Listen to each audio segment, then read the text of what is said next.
Hello everyone, and welcome back to the channel. In today's video, I will show you how to update your email address on the Walmart app. This guide will help anyone who wants to change their account email quickly and securely.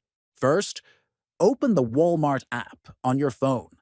Next, tap on the account option located at the bottom right. Then, go to Contact Info and Password.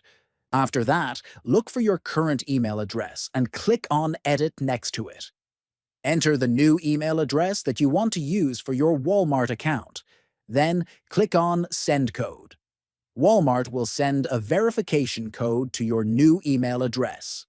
Once you receive the code, copy it from your email and paste it back into the Walmart app. Next, click Continue to confirm the change. Your email will now be successfully updated, and you will start receiving all account notifications on your new email address. If you found this video helpful, please subscribe to the channel, give it a like, and share it with friends. Thanks for watching, and see you in the next video.